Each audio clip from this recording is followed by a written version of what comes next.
Want more revenue, more profit. You're going to want to expand.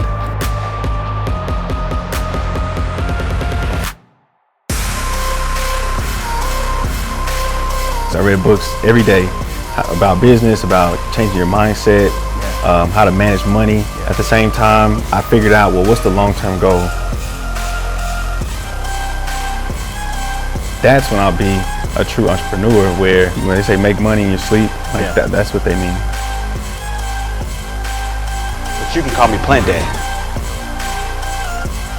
Just like a father or a daddy.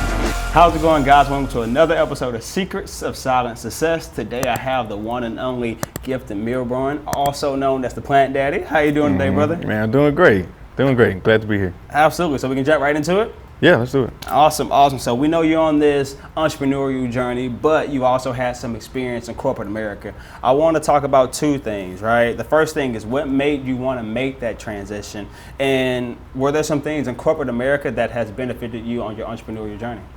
Yeah, so corporate America was great. Yeah. You know, it's what you dream of when you, at least that's what I dreamed of as a kid. You know, going into my job, going downtown, wearing suits, big city type of life. Teach you how to time management, how to multitask, how to set a daily goal. Mm-hmm. At least those are the things that I walked away with. And then two, it helped me work with people that I wouldn't normally come in contact with. So I'm working with people that I don't see at the bars or that I don't have dinner with. Corporate America taught me how to manage all of that. Yeah. So once I got to a certain point where I felt they were requiring more of my time, requiring more of my creativity, my efforts, and the more I shined, the more they gave me. Yeah. But that doesn't necessarily equate to raises or pay, or, movement within the company. Yeah. So at a certain point, I felt like I'm a rat on this race, and I'm constantly on a wheel, and I'm never gonna get off the wheel. Yeah. And the more that I climb, the more they're gonna ask for me. The more they want to be a priority in my life. So there was a point where I had a major change in my family. So my mom passed away unexpectedly 2021. Wow. And I realized that, I really don't like this. I hate this job. I hate the people that manage me. I hate the values that they say that they have that they don't keep. Yeah. And I'm better than this. So I went on a journey. And I took a non-conventional route. So I didn't quit my job immediately. What I did was I went on short-term disability. Okay. For about 8 months. Okay. Now, it was valid. I was in therapy. There's real legit support. But I went on that hiatus, and that allowed me to explore and find out what I really wanted to do.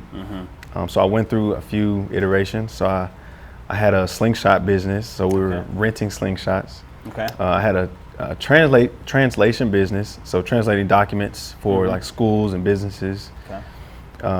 I also, what else did I do? I tried to do like Turo, like those different rentals. I was going to go into trucking. But I asked myself, well, what would I do for free? And I always wanted to be in a greenhouse. My grandparents grew a lot of fruits and vegetables.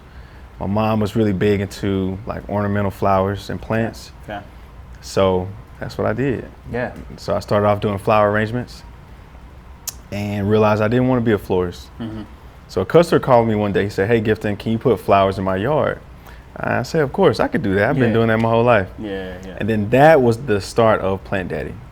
That was the start of Plant Daddy Dallas as we know it today. Where we're the experts on the plants. We help customers, figure out what they want their yard to look like. And ultimately, just give them advice, give them guidance, because having a green thumb is not required for your home to be beautiful, for your restaurant on the inside to look nice, but we're here to kind of be that guide. So I'm thankful for corporate America because it gave me all the back end skills that I kind of got a jump start on. Yeah, absolutely. So it was interesting about your entrepreneurial journey is that you were trying different things at first, right? Talking about slingshot business, Turo business, translation business, and then it's like, okay, maybe I should do something that maybe it's more fulfilling or more passionate, right? What was that process like, right? Because a lot of entrepreneurs, a lot of people that's striving to be entrepreneurs may chase the dollar sign, or they may just chase the trend, but it seemed like you did something a little contrarian to that. But what was your process of figuring out, like, hey, let me go down this route? Yeah, well, I did everything all at once, which I don't suggest. Okay. I felt a lot of pressure to be successful. I felt like, I've been successful this whole time, and I didn't want to look like a failure.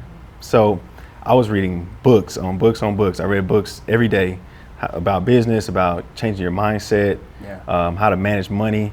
At the same time, I figured out, well, what's the long-term goal? The flower business didn't work because I didn't want to be a florist. The tour business didn't work because I don't want to work on cars. I don't want to have to manage a fleet. So why did I get into that business? And through the process, man, there was a lot of tears, like crying, because like there's no guide, there's no roadmap, there's nobody to save me, and it's all on me, right? I just try whatever would work to see what sticks. And with Plant Daddy specifically, I think my mannerisms, the way that I talk, the way that I dress, the way that I make people feel comfortable about plants and things, I think it gives a different energy than like why is this dude doing a translation business? It has nothing to do with me whatsoever, but this felt right. I just needed to figure out how to make it work to feed me, that I can kind of be self-sustaining. So it wasn't easy, but I did some unconventional things. I rented my house. I moved out and I went to stay with a friend. So I went from a 3-bedroom house to a room. Wow. I had a Charger at the time. I love that car, but I can't put bushes and flowers in a Charger. So I got rid of the Charger and I got a truck. I cut all my spending. I stopped shopping. I stopped getting pedicures. I stopped all activity. And it's like, well, what can I take out of my life so that I can make this discovery period a little more comfortable and maybe give me a little more roadway so that I can figure out where I'm going. Yeah, absolutely. I want to talk about two things, because what you just described, I would describe as a vision, right? And in my opinion, the way that you're able to cut back on the spending or say no to this or say no to that is because you have a vision of what you want. Not only does a vision, in my opinion, help you stay focused, but it also helps you build a brand, which I think you have done very well, right? You got the Plant Daddy hat, got the merch, you got the slogan, call you Plant Daddy. So I want you to talk about what was important to you to be able to stay focused and to also help you build a brand that you have today. So a trick my mom taught me. I was in elementary school, 5th grade. She made me watch this movie called The Secret. And it's basically about how you can bring things into your life. You can attract things. People call it manifestation. You can call it whatever you want. But if you want something, like, how does it feel? How does it smell? When you get it, how will you feel? For example, if I wanted a PlayStation 5, well, when I get that PlayStation, what games will I have? Will I invite my friends over? How many friends will I have over to play this game? What will I do on the weekends with this game? What did it feel like? What color do I want? How many gigabytes of storage? So like getting down to that minute detail was important for me, in the branding. So let's take Plant Daddy. All right, Plant Daddy Dallas. What is it? Okay, who are we serving? What problem are we solving? What does Plant Daddy look like? Does Plant Daddy have a shirt on? Does he have an apron on? Like my version of Plant Daddy is a Southern man, and he wore boots, which I wear boots, and the boots, it matches with the hat, like I have the cowboy hat on, and it just flowed. And if I want my company to make Dallas more beautiful, then how can I do that? Oh, through plants and flowers. Well, I need to learn about plants and flowers more than what my parents taught me. So I might need to go buy a book or two to figure out what works. We're experiencing global warming. How does that affect my business? How can I help the customers understand how it's getting hotter sooner and it's staying hotter for longer? So what can we do to make sure our plants survive? So those types of thoughts help me make the decisions on a day-to-day basis. Yeah. So having a vision is important, but not just a like 1,000-foot level. Yeah. Like you need to be detailed specifically. Yeah, you know, what do you want? Yeah. And I'm gonna ask you to get a little more granular on getting detailed, right? So for me, I wake up every morning and I write my goals down, right? I got a vision board that's on the computer, desktop background, right? What are some actionable steps that you're taking to get that fine, minute detail of your vision, right? What are you doing? Well, every day I wake up and do the same things. So I wake up, stretch. I have a tea with a lot of different herbs and things in it. I don't drink coffee or have a big breakfast. Something that wakes me up but doesn't overstimulate me. Sure.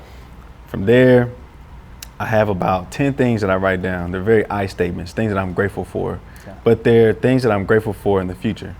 So I'm so grateful that Plant Daddy Dallas provides me financial and physical freedom, right? That's where I want to be. Sure. So I need to be grateful for that today so that it'll come to me.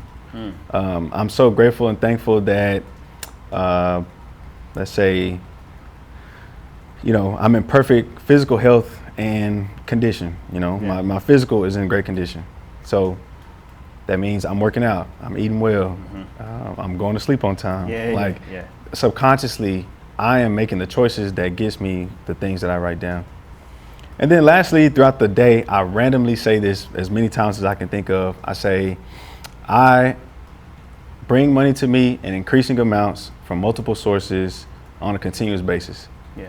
I just say that all day, as many times as I can. And my goal is that becomes true. Yeah. So Plant Daddy Dallas has made me increase the amounts of money. Yeah. We got that from landscaping. We do that from lawn care. We do that from taking care of inside plants and flowers. Yeah. But now we do things like planting sips. Yeah. It's like, okay, now we're getting multiple sources. Yep. Now I'm just working it on so that I can have it on a continual basis without me physically being there. Sure. And I think that's the bigger goal to set me free. And then that's when I'll be a true entrepreneur where when they say make money in your sleep, that's what they mean. Yeah, absolutely. Now that's the entrepreneurial North Star, right? That's where we all headed. That's where we all headed.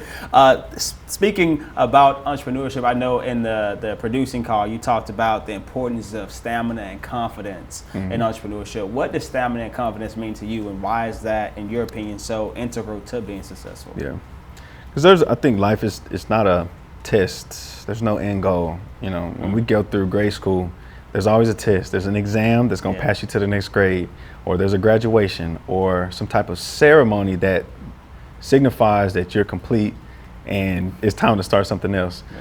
But entrepreneurship, like, there's no ending. You know, the infinite game. It never ends. So you're always going to have problems that you have to solve. You're always going to want more revenue, more profit. You're going to want to expand. Because if you're not growing, then you're regressing. So you're always going to want something more. And the stamina and the perseverance is going to give you what you need to wake up every day and do the same thing. Because it might take a year. It might take 2 years. It might take 6. I know someone, he started his own business. He wasn't considered not broke for 8 years. 8 years, he tried the same thing every day, different ways to market himself. And then one day it changed. Yeah. And, you know, I'm grateful and thankful that Plant Daddy has fed me, you know, and we've been in business now for 2 years. Yeah. And I'm super thankful for that. But I still got to wake up every day at 5 o'clock and do it every day. Yeah. I get calls on the weekends, text messages, emails. It's a constant flow. So you got to know where you're going so that you can say, all right, I'm on my way. I'm not there yet, but I'm on my way. Yeah. All right, it's coming. Whether it takes 4 hours or 4 weeks, I'm on my way, you know. And I think that's the part that gets me through feeling that I don't have my parents here. Well, I have a parent here, but they don't have he doesn't have the resources to financially support me as an adult. Yeah. Right. Yeah. I am doing this in a way that none of my family members can relate. They don't have businesses. Yeah. So the low bank account times, the times where I'm tired, I don't want to go to work, but I have to because it's my business. Yeah. Ain't no sitting on the clock in entrepreneurship. No sitting on the clock, man. It's 105 degrees outside, right? And I got to get out there and smile, right? And I think doing it the right way, it makes it worth it. Like at the end of the day, I worked hard, I'm sweating, I'm tired, but it's mine and it's growing. And I get positive feedback when I post pictures, or I get positive reviews on Google, or we get invited to speak, or shoot, the bank account looks nice, right? When the bank account is big and it's fat, it's like, wow, man, I did that. And it gives me a little extra to go the next day. It's an art form to landscaping, and it's also a business, right? So first, I want you to talk to me about the art form of it, and how does that resonate with you? You know, someone told me, they asked me the other day, they said, what do you do? I said, I'm a landscaper. He said, man, you're a landscape architect. I said, you know what? God damn it, you're right. I am. I got a ring to it. It's more than just putting plants in the ground. Like, there's strategy behind everything. You know, how does the sun move on your house? How much sunlight do you get, or do you get a lot of shade? There's a background, a middle ground, and a foreground. And as plants continue to grow, you need to know how tall they're going to be, so that there's a stacked type of view. You know, is there a watering system? Is there not? Is there gravel versus mulch? Like, these types of choices drive what types of plants we can put in different places. And I think that's the fun part. There's medicinal plants that you can use. Let's say rosemary. It's great, drought resistant. It looks great. It looks like a small shrub, but you can cut that off, cook it with your steaks, add some garlic, whatever. And, you know, it's dual purpose. So that part of it is exciting. That's the continual learning piece that I didn't get from corporate. So corporate America, I felt like I had these gifts and talents I learned in school, and then I come to this job, you suck the gifts and talents out of me, and there's not a lot of training and development to get me further. My experience, right? But with landscaping, gardening, man, I can read books on medicinal herbs. I can do ornamental grasses. You can grow fruit trees. You can grow into pests and insects, right? Because that's all related. You can go into pest control. It's so many things that you can learn about that relate to landscaping, that I can share the knowledge, whether I'm teaching children, adults, seniors, women, you know. It's just so many people I can help, so many people that need landscaping in different types of ways. And it's like, man, it's my oyster. Like, where do I want to go with this? And I think that's the fun part. I think something that is a recurring theme and motif in this conversation are books, right? I've heard you talk about books. I know for me, this is my personal story, right? I graduated at the age of 22, between the age of 22 and 24, read about 60 books, right? That was more books that I had read in the other previous 22 years of my life combined, right? And it literally changed everything. Changed the way I thought, changed the way I saw money, changed the way I saw business, changed the way I saw interpersonal skills, relationships, emotional intelligence, all of that stuff, right? The reason why I started to read books is because I walked into a millionaire lawyer's house. Black guy, looked like me, wasn't even 40 yet, and he was living a life that I envisioned for myself. And I was like, what's your key? He was like, I got a library, not a TV. I'm like, oh, cool, I'm gonna go read books, right? I would ask you, what made you start to seek out that self-knowledge, right? What made you start to seek out and read those books? Was there ever a tipping point? Was it like, hey, I'm always an avid reader? What's the backstory for you on reading books? Well, I'm about to give credit to my mom again. Her name was Mary Brown. Brown was her maiden name. But growing up, they didn't give us money directly. The way I made money was I either clean her closet or I read a book. Now, we weren't reading books like children's books. We were reading Maya Angelou, Waiting to Exhale, you know, How Stella Got Her Groove Back. So my mom's collections of books, that's what we were reading. So that was the money-making part. Now, I'm the youngest of 6. Now, every night, my mom would force each kid to read out loud for 30 minutes. Wow. Now, again, we're reading her books. So I'm 2nd, 3rd grade reading these dense books. Now, I don't understand them, but I'm reading them properly and reading them out loud. So I think that's where the the love for books came. Yeah. It's like I enjoy going to the library. Like in college, I like to just walk around and just see what I can find. Like there's books on everything. So it's like I don't have to read it page by page, but let me skim it and see the important parts that relate to me or that I'm interested in. So I can get 20 books at a time and let me just flip through them all and see what I like. So now, instead of me asking friends and family, which probably they love you, but they may not have the best advice. I would just go to a book first. So how should I manage my money? Okay, I read a book on how to divide my money into 5 different accounts. Got my tax account, income, expenses, payment for myself, and then profit for the business. That solved all my money problems. How do I come into situations as a businessman and not as Gifton? I read the book called The 4 Agreements. The biggest thing I took from that, don't take anything personal. You know, how do I live the life that I want to live? I read Think and Grow Rich. That was suggested by me, some lady on Instagram. But like that was beautiful. And those types of quiet time, I can sit and think. I'm not an introvert, but I do find energy by myself.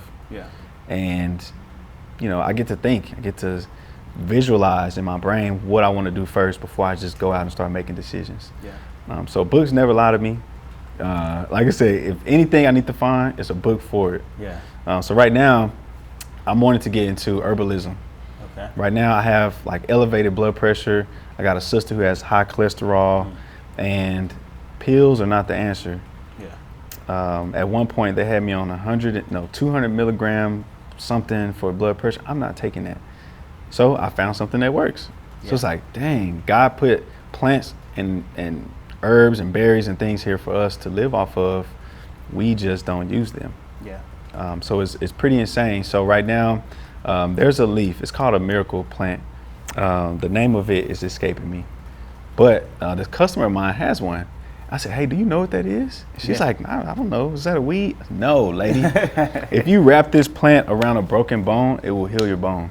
It will heal your bones and your joints. It'll heal your wounds, open cuts, everything. All you do is wrap it around, put some water, and it's fine. So it's like God gave us everything that we already need, and I can't wait to learn, right? And the book will tell me. I don't have to go to school. So I love them. Everything is there, just the knowledge to apply it. Exactly. Exactly. Absolutely. One of the things that you said in there that I'm gonna dive a little deeper on, if it's okay with you, is the financial literacy component, right? I started my public speaking and my podcasting journey a couple years ago, and I'm here to talk about entrepreneurship, but you can't talk about entrepreneurship without talking about money, without talking about finance, without talking about financial literacy. And I quickly realized that's what the audience gravitated towards. I'm like, cool, let's talk more about money, because it's a conversation that we need to have, especially in our community. So you just gave a huge gem on these 5 different accounts: taxes, income, profit, yourself, right? I need you to go deeper onto them 5 accounts, right? But I also want you to think about maybe your 2 to 3 game-changing financial literacy tips that has helped you from an entrepreneur. Because when you're getting that every 2-week paycheck from the corporate office, it's different than you got a $30,000 a month and then like a $30 a month, right? In entrepreneurship. So talk to me a little bit about your financial literacy tactics when it comes to being a business owner. Okay. I'll start with my tips first. Things to avoid. Okay. If you cannot pay cash for it, don't buy it. At least until you're at the point where you're financially comfortable. Now, when you're in that growth stage, if you ain't got it, don't buy it. And then that includes shoes, watches, expensive meals. You know, if your barber is $75, hey, don't go every 2 weeks. Go once a month. If you can stretch it to 2 months, you know, just try to do that. When you open your business bank account and they offer you a credit card, take it. I don't even care if you don't need it. Take the money. You will need it at some point.